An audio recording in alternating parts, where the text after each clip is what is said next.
71세 이후 우리가 놓아야 할 8가지. 여러분, 71세를 넘기면 인생은 완전히 새로운 국면으로 접어듭니다.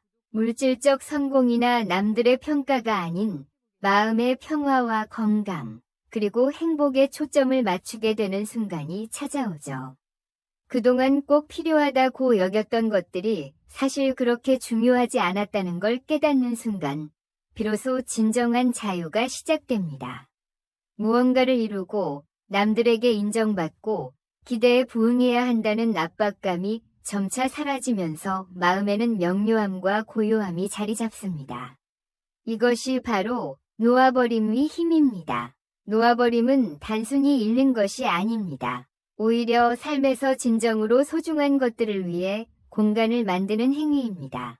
이번 영상에서는 71세 이후 우리가 과감히 놓아야 할 8가지에 대해 박현수 씨의 생생한 경험과 이야기를 통해 깊이 이야기해보려 합니다.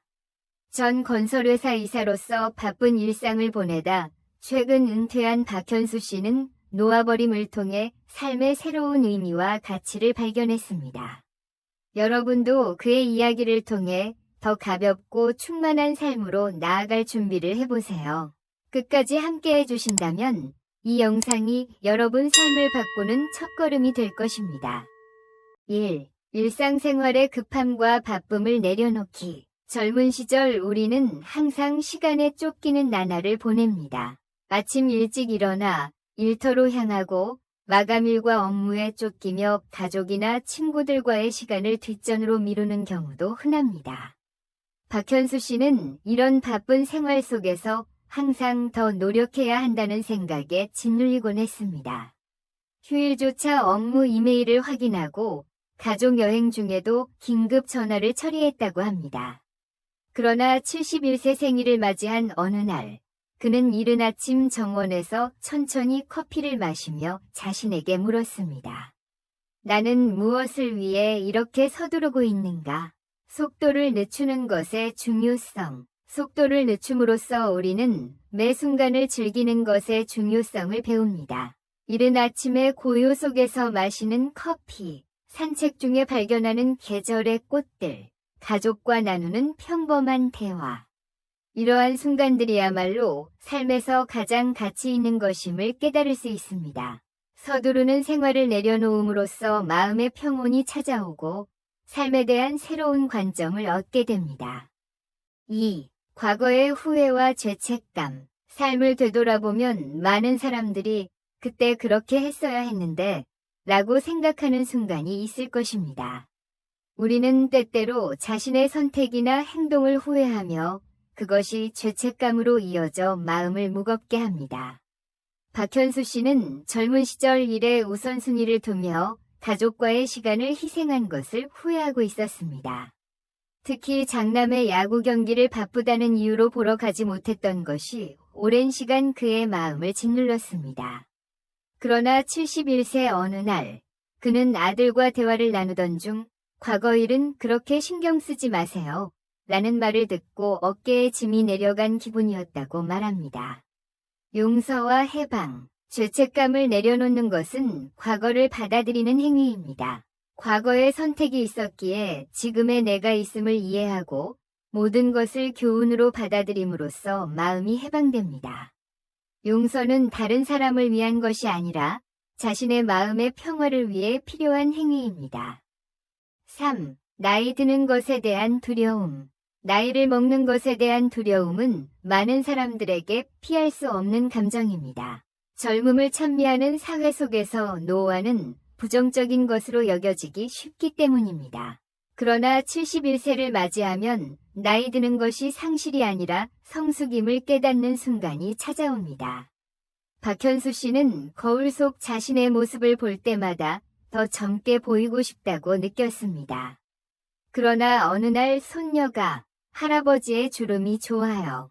많이 웃은 증거잖아요. 라고 말한 것에 큰 감동을 받았습니다. 그 순간 그는 자신의 외모 변화를 자랑스럽게 생각할 수 있게 되었습니다. 새로운 가치관, 나이를 먹음으로써 얻는 지혜, 깊이, 그리고 마음의 평온에 집중함으로써 노화에 대한 두려움은 줄어듭니다. 시간이라는 선물이 주는 의미를 받아들임으로써 더 깊은 삶의 의미를 발견할 수 있습니다. 4. 타인의 인정에 의존하기. 젊은 시절 우리는 종종 다른 사람들의 평가에 의존하며 살아갑니다. 성공이나 행복조차도 타인에게 인정받음으로써 가치 있다고 느끼는 경우가 많습니다. 광호 씨는 한때 직장에서의 평가나 친구들의 의견에 과도하게 반응하곤 했습니다. 그러나 은퇴 후 누구의 눈치도 보지 않고 취미로 그림을 그리게 된 그는 이것이 자신의 진정한 기쁨임을 느끼게 되었습니다. 내면의 자유. 타인의 시인을 내려놓음으로써 우리는 진정으로 중요한 것에 집중할 수 있습니다. 자신의 가치관에 따라 살아가는 것은 더 자유롭고 평온한 삶을 선사합니다. 5. 유해한 인간관계를 내려놓기. 삶에서 맺는 모든 인간관계가 건전한 것은 아닙니다. 에너지를 소모시키고 감정을 고갈시키는 관계는 71세를 맞은 지금 다시 점검해야 할 대상입니다. 박현수 씨는 오랜 시간 이어온 친구와의 관계가 부담이 되고 있음을 깨달았습니다. 결국 거리를 두기로 한 결정 덕분에 마음의 평화를 되찾을 수 있었다고 말합니다. 질 중심의 선택. 진정으로 신뢰할 수 있는 사람과의 관계를 소중히 여기며 에너지를 주고받을 수 있는 관계를 구축하는 것이 행복감을 높이는 열쇠가 됩니다. 6. 끊임없이 일해야 한다는 압박감. 일을 중심으로 한 삶은 종종 우리의 진정한 행복을 가로막습니다. 박현수 씨의 이야기는 끊임없는 성취감과 성공에 대한 압박에서 벗어나는 것이 왜 중요한지를 보여줍니다. 그는 정원 가꾸기를 통해 자신의 속도로 살아가는 법을 배웠고, 이는 단순히 시간을 보내는 취미 이상의 의미를 가졌습니다. 이런 경험은 우리가 스스로의 삶에 여유와 즐거움을 부여할 필요가 있다는 점을 일깨웁니다. 삶은 단지 무엇을 이루는 데 있지 않으며, 때로는 멈춰 서서 현재를 즐기는 것이 중요합니다. 특히 은퇴 후에는 스스로를 과도한 기대에 얽매이지 않도록 해야 합니다. 대신 내면의 성장을 도모하고 관계와 취미를 통해 진정한 의미를 찾는 것이 중요합니다. 박현수 씨의 사례처럼 작은 변화와 여유로운 마음가짐이 삶에 더 큰 만족감을 가져올 수 있습니다. 7. 물질적 집착. 물질적 소유는 우리의 정체성이 아니면 박현수 씨의 경험은 물건에 집착하는 삶에서 벗어나는 방법을 잘 보여줍니다. 그는 오래된 물건을 정리하며 공간뿐만 아니라 마음의 여유를 되찾았습니다. 이는 단순히 물건을 버리는 행동이 아니라 삶에서 진정으로 중요한 것이 무엇인지 재고하는 과정이었습니다. 우리는 종종 소유한 물건의 가치로 자신을 평가하려는 경향이 있습니다. 하지만 물건은 단지 도구일 뿐, 우리가 가진 경험과 관계가 삶을 더 풍요롭게 만듭니다. 단순함은 내면의 평화를 가져오며 불필요한 물건을 버리는 행위는 자유로움과 행복으로 가는 첫걸음이 될 수 있습니다. 이처럼 물질적 집착에서 벗어나는 것은 단순히 집을 정리하는 것이 아니라 우리의 삶을 정리하고 새롭게 시작하는 과정입니다.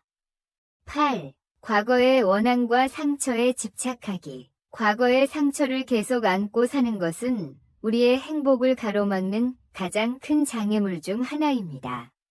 박현수 씨는 친구에게 받은 배신감을 용서하며 마음의 평화를 되찾았습니다. 그는 용서가 단순히 상대방을 위한 것이 아니라 자신을 위한 선택임을 깨달았습니다. 과거의 원한은 우리를 현재와 미래의 행복에서 멀어지게 합니다.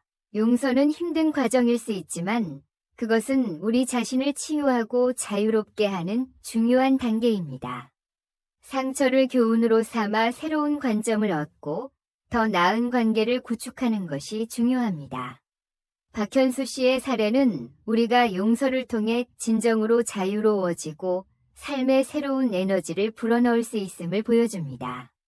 용서는 우리가 스스로에게 줄 수 있는 가장 큰 선물 중 하나입니다. 결론. 71세 이후 우리는 많은 것을 내려놓음으로써 더 자유롭고 충만한 삶을 즐길 수 있습니다. 이러한 깨달음을 통해 새로운 인생의 단계를 걸어가 봅시다. 이 영상을 시청해 주셔서 감사합니다. 댓글과 감상을 남겨주시면 감사하겠습니다.